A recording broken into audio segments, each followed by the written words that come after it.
Welcome back, students.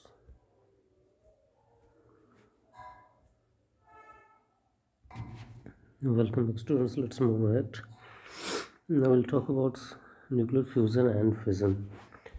See, we just seen that nuclear energy binding curve for nucleon. वहाँ पर हमने देखा था कि on average in between the atomic number of say 32, 160, 150, that average binding energy is something around 8 mega electron is almost constant. If you take atomic mass less than 30 and more than 170 or 180, 60 whatever, they are less than 8. मतलब lighter nuclear है तो भी 8 mega electron से कम है और heavy है तो भी कम है. That simply means if there is a greater binding energy, less is the total mass of the bound system. That means if a nuclei either breaks into a smaller nuclei or a smaller nuclei combine to form bigger nuclei, there will be a net release of energy. कहने का मतलब है कि अगर atomic mass 30 से कम है या 160-70 से ज़्यादा है, दोनों केस में average binding energy 8 mega electron volt से कम है. But in the range of 30 to 170 almost ये कांस्टेंट है, 8 मेगा इलेक्ट्रॉन वोल्ट के बराबर है. दैट मीन्स कि बाकी लोगों का बाइंडिंग एनर्जी क्या है, 8 मेगा इलेक्ट्रॉन वोल्ट से कम है. सो इसका मतलब क्या है कि जब न्यूक्लियस, दो हेवी न्यूक्लियस, दो बोल रहे हैं, दो लाइट न्यूक्लियस कंबाइन करके एक हेवी न्यूक्लियस बना दे, या एक हेवी न्यूक्लियस ब्रेक होके दो लाइटर न्यूक्लियर बना दे, दैट इज फिजन. दोनों केस में न्यूक्लियर एनर्जी क्या होगी, रिलीज होगी. And that is exactly what makes the basis of nuclear fission and fusion reactions. We know that all the exothermic processes, जो भी कोल, पेट्रोलियम और कम energy sources की हम जो भी बात करते हैं, वो सब एनर्जी आप देखते हो ना, मेगा इलेक्ट्रॉन वोल्ट इन सब में कैलकुलेट करते हैं. हमने क्लास 10 अगर आपको ध्यान तो ऑफकोर्स नहीं होगा, but still if you remember, वहाँ पे हमने न्यूक्लियर फिजन रिएक्शन देखा था ऑफ यूरेनियम, कि अगर हम 1 kg यूरेनियम को बर्न करें तो that generate something around 10⁻14 to 10⁻15 joule of energy. लेकिन अगर आप 1 kg कोल को जब बर्न करते हो तो that releases only half of that, around 10⁻7 to 10⁻8 of joule energy. तो आप देख सकते हो कि कितना फेवरेबल प्रोसेस है nuclear fusion and fission in terms of release of energy. So let's discuss two phenomena. One is fission, another one is fusion. दोनों का बेस क्या है, that nuclear binding energy per nucleon. दोनों case में energy release होगी, चाहे fission हो या fusion. So what are the fission, nuclear fission? Nuclear fission is a simple phenomena when there is a heavy nucleus breaking into a smaller nucleus. एक common example हम लेते हैं किसका, यूरेनियम का, क्योंकि सबसे ज़्यादा वो यूज़ किया जाता है यूरेनियम 231 के ऊपर. जब हम बॉम्बार्डमेंट कराते हैं न्यूट्रॉन का तो वो ब्रेक हो जाता है बेरियम, क्रिप्टॉन और फिर अदर न्यूट्रॉन निकलते हैं. आप देख सकते हो यहाँ पे यूरेनियम 235 लिया हमने, उसकी बॉम्बार्डमेंट कराई किससे, न्यूट्रॉन से. तो वो हेवी न्यूक्लियस जो है यूरेनियम का उसको ब्रेक कर देता है बेरियम एंड क्रिप्टॉन में, और 3 एडिशनल न्यूट्रॉन और रिलीज़ होते हैं, plus Q value, that disintegration energy. अभी जो 3 देख रहे हो न्यूट्रॉन रिलीज़ हुआ है, एक चेन प्रोसेस बन जाता है. अब ये जो 3 निकले हैं ये जाके फिर दूसरे what you call that uranium nucleus को बाइंड करेंगे और उसको ब्रेक करेंगे, और ये प्रोसेस कंटिन्यूसली चलता रहता है. And larger Q values, that is the uranium से जो एनर्जी होता है वो ब्रेक होकर निकलता रहता है. This process is called nuclear fission reaction. चलता रहता है कंटिन्यूसली. एक और फिनोमिना है, अगर यूरेनियम हम क्या देख रहे हैं यहाँ पर ब्रेक हो रहा है किसमें, बेरियम एंड क्रिप्टॉन में. There is another possibility that it might break into lead and niobium. ठीक है, और उस केस में 4 न्यूट्रॉन्स रिलीज होते हैं. Another thing is that it can also break into strontium और जेनॉन. वहाँ पे 2 रिलीज होते हैं neutrons. You can refer to your NCERT, let me show you.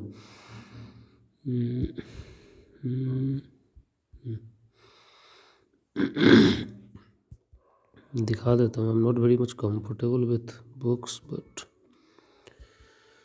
Late me show that. कहीं तो देखा था मैंने, आई वॉज रीडिंग इट. अच्छा, हम फिजन वगैरह में जानना होगा ना, ये सामने this is what I was saying.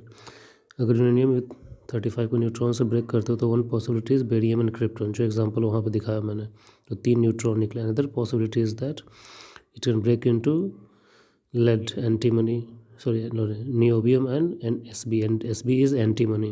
Okay, ये से डिनोट नहीं करते एंटीमनी। यहाँ पे 4 न्यूट्रॉन्स निकलते हैं। Another thing is that it brings into xenon and strontium, तो यहाँ पे 2 न्यूट्रॉन निकलते हैं। और यहाँ पर आप देख सकते हो कि जब भी ये सारे जो वेल ब्रेक होते हैं तो जितनी जो एनर्जी रिलीज होती है, क्यू वैल्यू जिसे हम बोलते हैं, that is something around 200 mega electron volt. यहाँ पे एक एग्जांपल दिया गया है कि अगर 240 जिसका एटॉमिक मास है, जैसे यूरेनियम का वगैरह कर लो, अगर वो ब्रेक किया सपोज करो 2 इक्वल हाफ में 120 में, ठीक है, तो बाइंडिंग एनर्जी उसका है 7.6 and binding energy for 2 fragments is something around 8.5। तो कितने का डिफरेंस आया बाइंडिंग एनर्जी का? 0.9 का है, मतलब कि पर न्यूक्लियन। तो टोटल कितना है? 240 है, तो उसको मल्टीप्लाई कर दो 216, वही लगभग in the order of 200 MeV। यहाँ पे आप देख रहे हो, तो उतना पर fusion of the nucleus of uranium 240 230 जो भी है अपना, उसके हिसाब से आप देख सकते हो। तो ब्रेक होके इतनी एनर्जी रिलीज करता है। न्यूक्लियर रिएक्टर्स जो हमारे कंट्री या दूसरे कंट्रीज़ में जो भी यूज़ होते हैं, they are also based on this phenomena, nuclear fission process. Okay, they are not based on nuclear fusion. Nuclear fusion में इतनी ज़्यादा एनर्जी लगती है even compare to the fusion that we can not control it.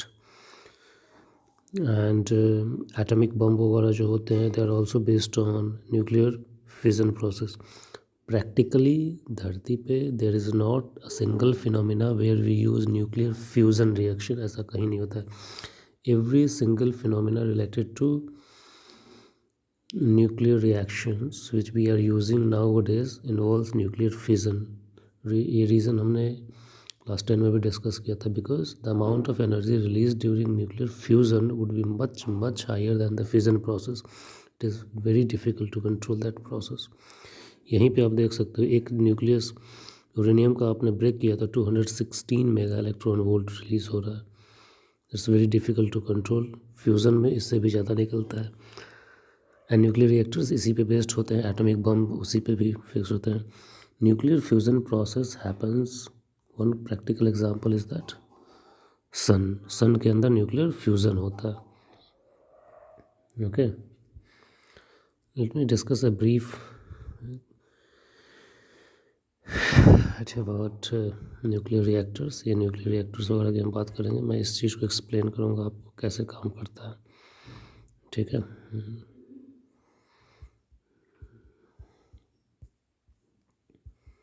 कहाँ गया वो? ये just a minute. So let's discuss a bit about nuclear reactor. देखो होता क्या है, हमने देखा अभी कि फिजन प्रोसेस हो रहा है तो होने बस क्या निकल रहा है?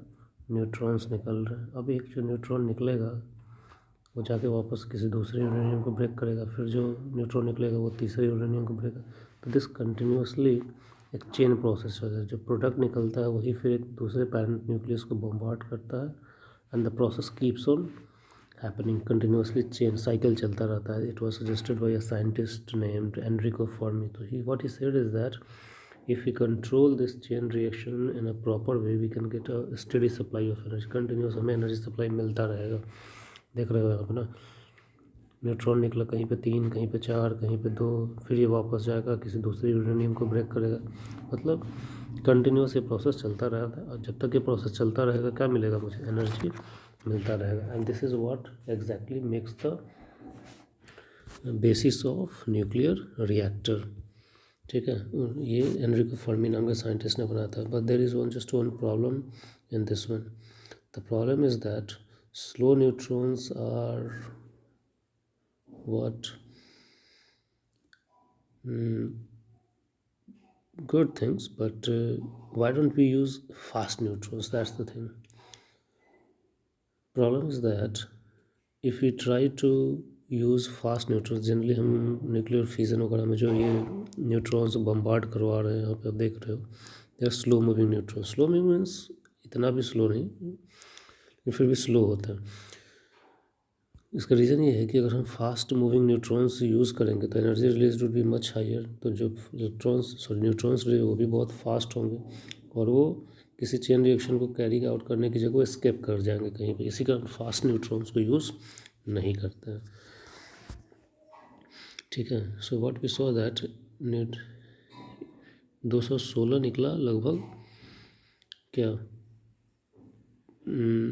Mega electron volt. सो तो पर न्यूट्रॉन अगर आप देखोगे यूरेनियम U-35 तो अगर मान लो 216 की जगह 235 ही मान लो तो 235 ऑन एवरेज आप दे सकते हो लगभग 2 मेगा इलेक्ट्रॉन वोल्ट निकल जाता है अगर हम ब्रेक करते हैं इस रिएक्शंस को। ठीक है, तो पर neutron almost 2 mega electron volt energy is released. The thing is that हमने बोला कि ये जो न्यूट्रॉन्स रिलीज हो रहे हैं, we have to make them a neutron moving with a very slow velocity, otherwise they will escape from the system. So the one thing is that one problem which I was discussing here is that we have to make neutrons move with slow speed even if there is a fast neutron coming out. ये कैसे किया जाता है? तो that is one phenomena is elastic scattering, उसके through ये किया जाता है।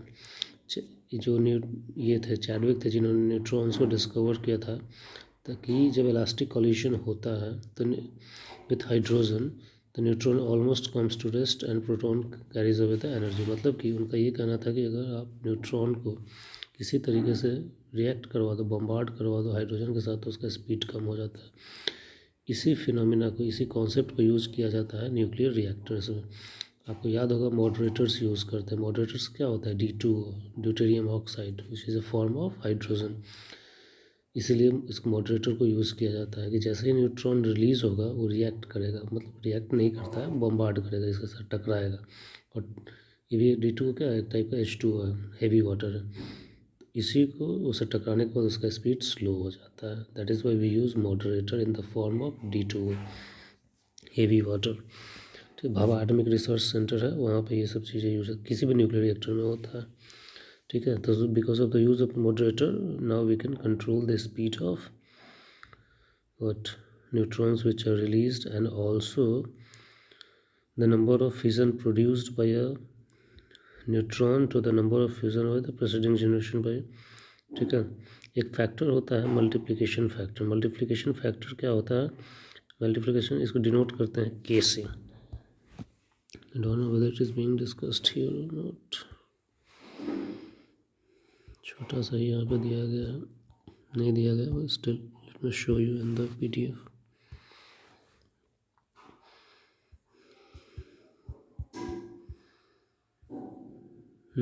ये वाला मल्टीप्लिकेशन फैक्टर।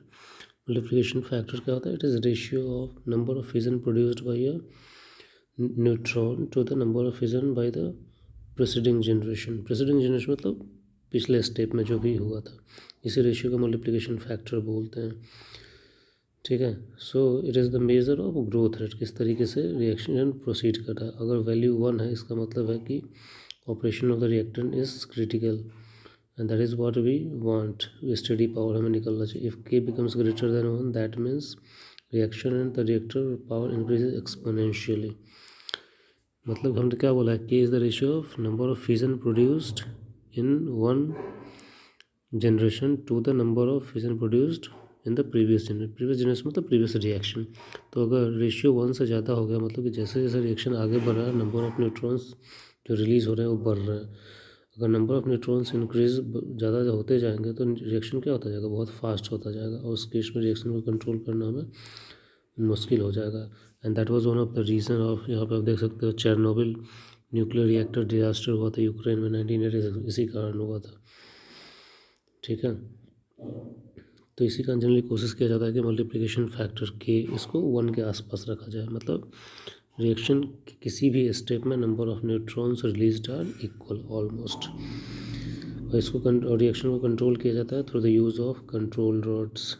जो कंट्रोल रॉड्स वो रॉड्स होते हैं which are made of generally neutron को एब्जॉर्ब कर लेते हैं, जिससे कैडमियम वगैरह का बना होता है।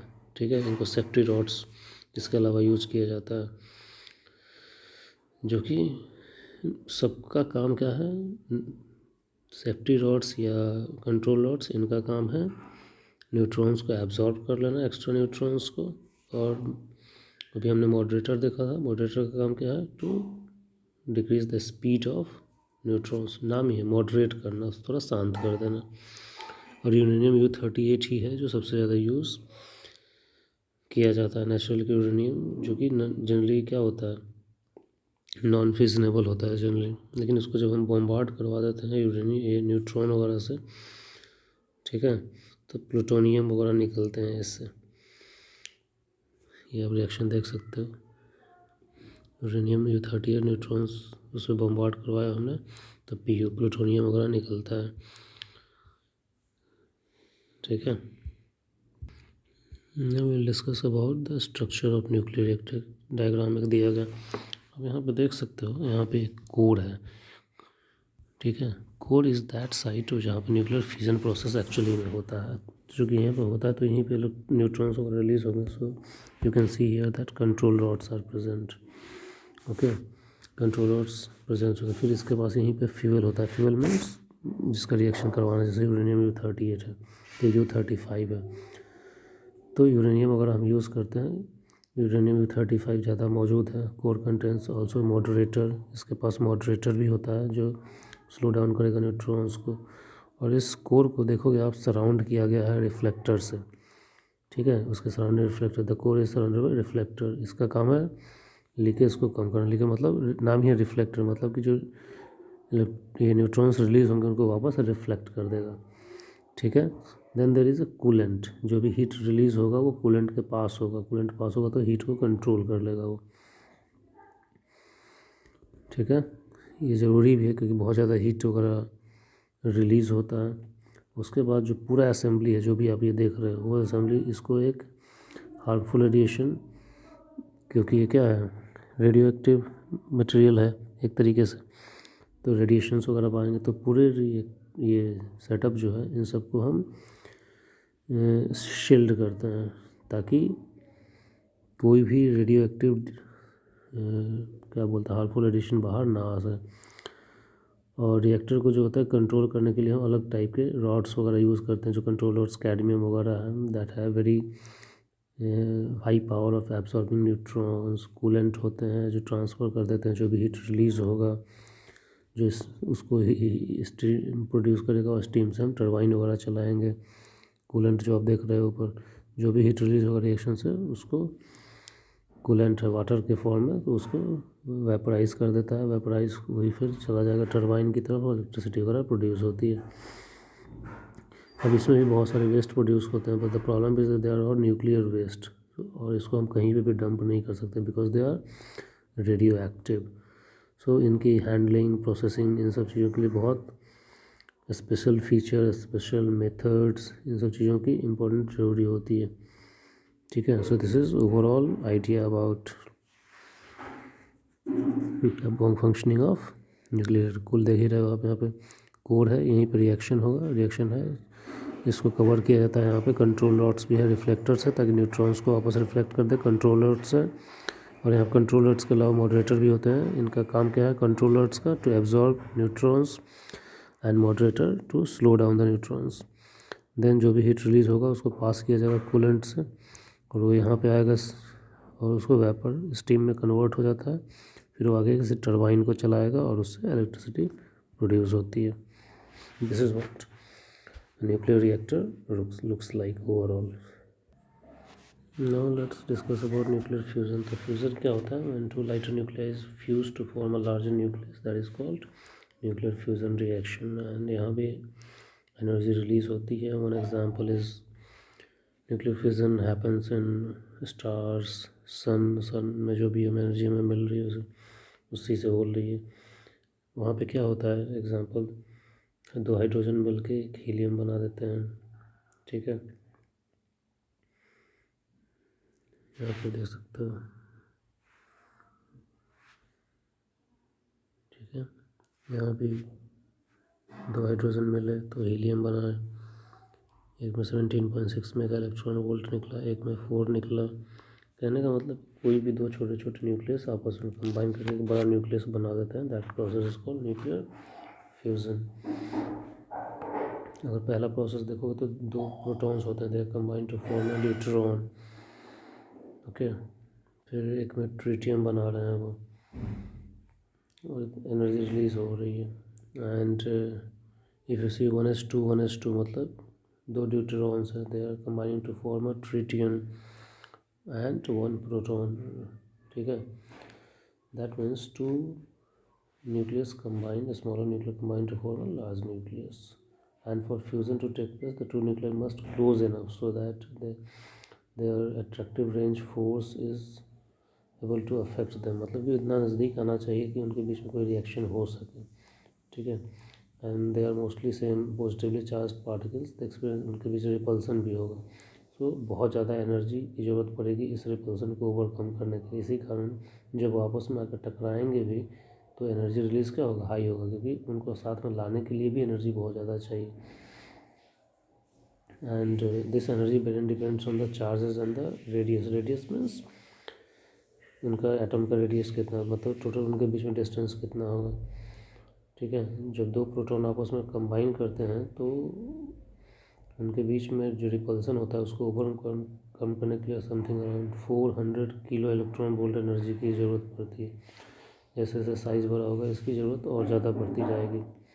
ठीक है, ओरिजिनली हम किससे प्रोवाइड करते हैं, टेम्परेचर से करते हैं। So when the fusion is achieved by raising the temperature of the system, the particles so that the particles have enough kinetic energy to overcome the Coulombic repulsion force. Such fusion reactions are called thermonuclear fusion। मतलब कि जब दो nucleus आपस में combine करते हैं तो उनको हाई एनर्जी चाहिए आपस में कंबाइन करने के लिए, ताकि एक दूसरे के बीच में रिपल्सन को ओवरकम कर सके। तो इसके लिए सिस्टम में टेम्परेचर बढ़ाया जाता है। इस प्रोसेस को बोलता है थर्मोन्यूक्लियर फ्यूज़न। ओके, और यही thermonuclear fusion is the source of energy inside the sun और स्टार्स। जो सन का जो कोर का टेम्परेचर है समथिंग अराउंड 1.5 इंटू 10⁻7 और 8 केल्विन के आसपास होता है, जो कि काफ़ी कम है। Even the estimated temperature required for fusion of the particles. ठीक है, दैट मीन्स कि जो फ्यूज़न इन सन होता है that involves protons whose energies are much above the average energy. मतलब उनकी एनर्जी इससे भी ज़्यादा है। सन कहने का मतलब सन के कोर का temperature is something around 1.5 to 10⁻7 Kelvin. ठीक है, उसके बाद उस पर क्या हो रहा है, न्यूक्लियर रिएक्शन हो रहा है, फ्यूज़न हो रहा है। दैट मीन्स कि जो प्रोटॉन्स आपस में कंबाइन कर रहे हैं उनकी एनर्जी इससे भी ज़्यादा है, तभी वो इस चीज़ को बर्दाश्त कर पा रहे हैं। ये पूरा मल्टी स्टेप प्रोसेस होता है nuclear fusion reaction and what you call that sun, जिसमें हाइड्रोजन जो होता है बॉन्ड करके हीलियम बनाता है। So the fuel in the sun is hydrogen. Okay, दो प्रोटॉन आपस में कंबाइन करके हीलियम बनाते हैं। और something around it's a chain process हो, तो पहले हीलियम कंबाइन करते हैं, फिर इलेक्ट्रॉन पॉजिट्रॉन आपस में कंबाइन करते हैं, देन हाइड्रोजन एंड ड्यूटेरियम। ठीक है,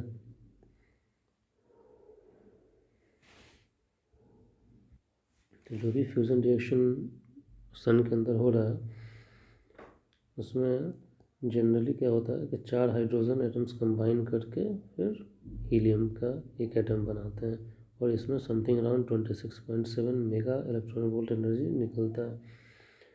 ठीक है, तो another thing is that helium is not the only element जो बनता है। ठीक है, दूसरे भी बनाए जा सकते हैं। होता क्या है, हाइड्रोजन के स्टार्स या सन के कोर में हाइड्रोजन बहुत ज़्यादा है और वही कन्वर्ट हो रहा है हीलियम में, और हीलियम हमें पता है ठंडा गैस होता है। तो टेम्परेचर जैसे हीलियम बना कोर का टेम्परेचर नीचे जाना शुरू होगा। ठीक है,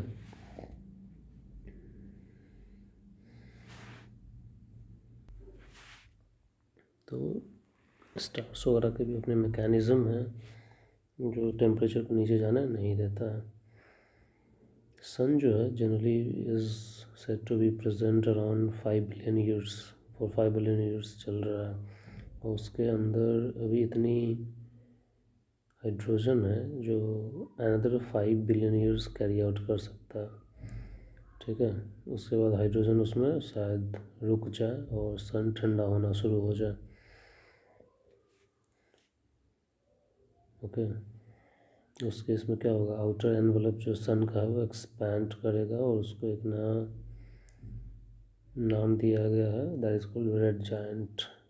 मतलब वो अभी नहीं, something 5 billion years ago after, अभी से भी जब उसका हाइड्रोजन ख़त्म हो जाएगा तो फ्यूज़न नहीं होगा वहाँ पे और टेम्परेचर नीचे जाना शुरू हो जाएगा। ओके, तो एक ये तो हुआ जो भी चल रहा है। एक होता है कंट्रोल थर्मोन्यूक्लियर रिएक्शन। ठीक है, natural phenomena thermonuclear reaction stars के अंदर हो रहा है, हम उसको रेप्लिकेट करने की कोशिश करते हैं, मतलब अपने यहाँ कुछ रखने की कोशिश करते हैं, लेकिन हम उसको कंट्रोल करते हैं क्योंकि I already told you that the amount of heat release will be very high, so we try to control the process and it is so that we get a continuous supply of energy or power by heating the nuclear fuel to temperature। इसको control की जाती है something around 10⁻⁷ to 10⁸ kelvin के आसपास control किया जाता है। ठीक है, अब ऐसा जनरली क्यों होता है, इस टेम्परेचर पे क्यों बनाते हैं, क्योंकि इस टेम्परेचर पे फ्यूल जो होता है जनरली प्लाज्मा के फॉर्म में आ जाता है। प्लाज्मा पता है क्या होता है, it's ionised gas mostly consisting of electrons. The problem is that कि इतना हाई टेम्परेचर लाया कैसे जाए फिर, दैट इज़ द थिंग, क्योंकि न्यूक्लियर फ्यूज़न में टेम्परेचर जो कंबाइन करनी है, तो कंबाइन करना है मतलब उनको बहुत ज़्यादा हीट करना पड़ेगा ताकि वो अपने रिपल्सन फोर्सेस को कंट्रोल कर सकें, so that they can combine. India is also trying but as I told you the amount of heat produce is so high that it is very difficult to control such things, still people are trying it. So this is all about your chapter nuclei and the current topic, that is nuclear fission and fusion. Thank you.